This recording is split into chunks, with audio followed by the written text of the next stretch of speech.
बनी तो पहली बार वो 23 सालों में, क्योंकि कल ही उनका 23 साल भी पूरे हुए हैं उनकी राजनीति में। 7 अक्टूबर उसको बने थे वो मुख्यमंत्री 2001 में गुजरात के। हाँ, तो वो कंटिन्यूटी है।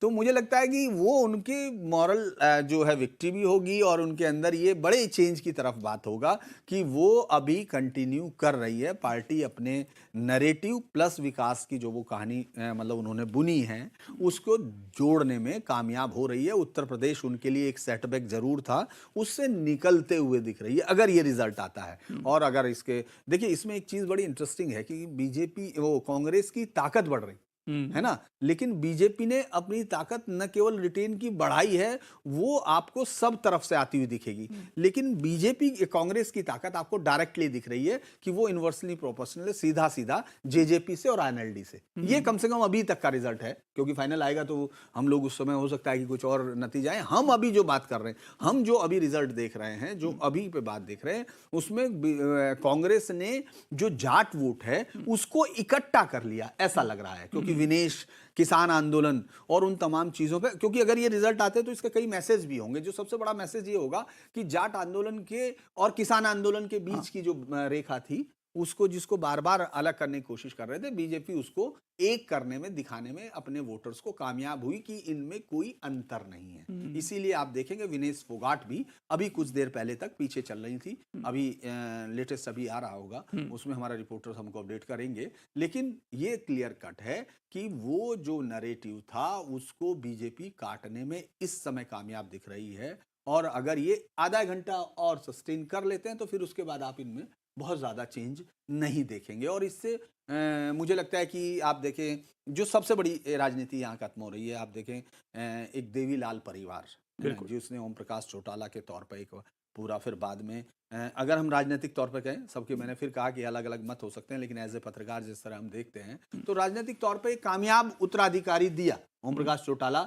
देवीलाल से थोड़ा सा उस राजनीति को लेके आए, लेकिन दुष्यंत पिछले कार्यकाल में उप मुख्यमंत्री होते हुए भी अपनी छाप छोड़ने में अपनी बिरादरी के लोगों में नाकाम रहे। क्योंकि अगर हम उस समय के चुनाव को गौर करें तो ये कहा गया कि जेजेपी ने जो हार्डकोर बीजेपी विरोधी वोट था जाट, उसको लिया था। मतलब जो कट्टर विरोध में था वोट, जो वो ओम प्रकाश चौटाला के और उसके नाम पर जेजेपी में चला गया था कि हाँ, हमको ये पार्टी विरोध कर रही थी। उस वक्त वो विरोध में चुनाव लड़े थे। लेकिन उसके बाद उसने सत्ता जैसी आई तो वहां बिखराव किस में हुआ था? उस समय जाट वोटों में बिखराव हुआ था। और भूपेंद्र सिंह हुड्डा के समर्थकों ने इस बार ये पुश किया था, अगर आप पूरा चुनाव का कैंपेन गौर करते हैं, उन्होंने इसको लगातार पुश किया कि इस बार हम में कोई बदलाव नहीं करना है, हमें कोई बिखराव नहीं होने देना है और हमको हर हालत में पूरे वोट को एक करके सत्ता में वापस लाना है। तो मुझे लगता है कि उस चीज को वो अपने वोटर्स तक तो पहुंचाने में कामयाब हुए, लेकिन ये मैसेज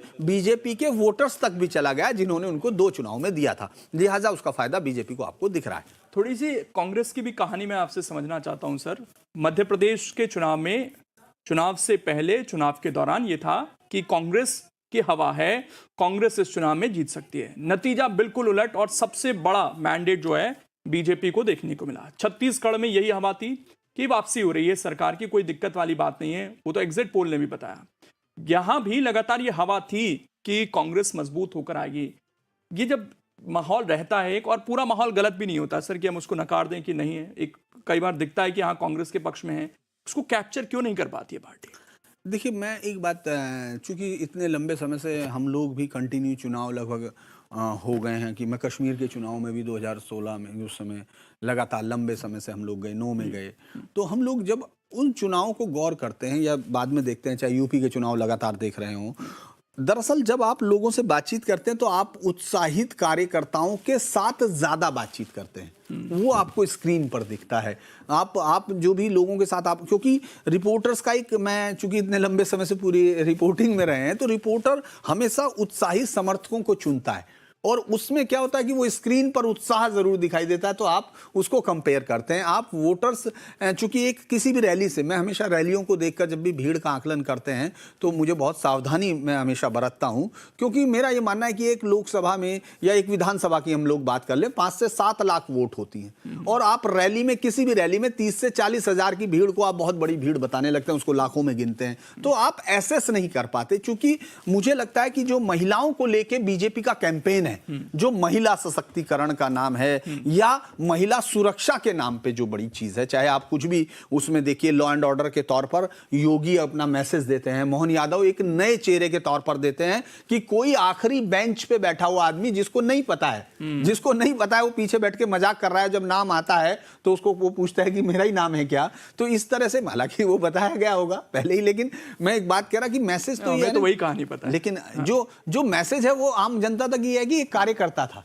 तो उसके कार्यकर्ता, ये मैसेज बीजेपी इस चुनाव में देने में कामयाब हो रही, क्योंकि आप देखिए 49 सीट पर है, पिछली बार 40 सीट पर थी, और अभी लोकसभा का सेटबैक उसने देखा था, और ऐसे में अगर उसने अपने आप को रिसर्च किया, अपने आप को इकट्ठा किया, सिंक्रोनाइजेशन में वापस आई पार्टी कार्यकर्ताओं और लीडर के विजन के बीच में, तो मुझे लगता है कि एक बड़ी जीत बीजेपी के लिए होनी चाहिए। बीजेपी के लिए परेशानी आपको दूसरी तरफ दिख रही है, अगर आप देख रहे हैं ये टैली जो है हमारी, जो कश्मीर की है, बीजेपी वहां वैली में जरूर ये थी कि ये वैली में उसको नहीं, वैली में उसके नेता भी ये जानते थे कि वो जो बातें कर रहे हैं वो सिर्फ माइक और कैमरे के लिए कर रहे हैं, लेकिन जम्मू में उनको जो उम्मीद थी वो भी यहाँ पूरे होते हुए नहीं दिख रही। बिल्कुल वहां झटका लग रहा है, वहां झटका लग रहा है, तो वो उनको लग रहा था कि वो 32 तक जाएंगे, फिर वो 5 जो नॉमिनेटेड हैं वो सब होंगे, तो उनको ये एक वो था, लेकिन मुझे लगता है वहां गड़बड़ हुई है, और हरियाणा में एक मैसेज जरूर उनके पास रहा है, और बल्कि बीजेपी के जो समर्थक, या ये माना जा रहा था कि वो उनके करीब खड़े हैं, उनकी भी बुरी हालत वहां हुई है कश्मीर वैली में और उस सब में, चुनाव में। और वहां पर परिवार जो है महबूबा मुफ्ती का, सैयद मुफ्ती मोहम्मद का, उनको भी बड़ा झटका लगता हुआ नजर आ रहा है। बहरहाल बीजेपी के अंदर सर, अभी जब ये पूरा ट्रांजिशन हुआ, नायब सिंह सैनी आए, बहुत सारे नेता जो हैं वो नाराज दिखे, और उनमें सबसे बड़ा चेहरा अनिल विज का। तो वो मुखर तो रहते हैं, चाहे वो मनोहर लाल खट्टर के समय रहे हों, क्योंकि सीनियर भी हैं जाहिर तौर पर। अभी भी वो कह रहे थे कि विधानसभा में मिलते हैं, कॉन्फिडेंस तो उनका दिख ही रहा था। ये जो सीनियर नेता हैं, अब नायब सिंह सैनी के लिए इनके साथ कोऑर्डिनेट करना इस रिजल्ट के बाद थोड़ा आसान हो जाएगा, आपको लगता है? देखिए, एक बहुत बड़ी कहावत हम लोग सुनते आए हैं, और खासतौर से स्ट्रेटजी में कही जाती है कि जब आप जीतते हैं तो कोई आपसे स्ट्रेटजी पूछता नहीं, और जब आप हार जाते हैं आप बताने के लिए। एक बार सर मैं इस पे कमेंट लूं, उनका रिएक्शन है तो वो बड़ा मजेदार है, उसको एक बार सुन लेते हैं। जी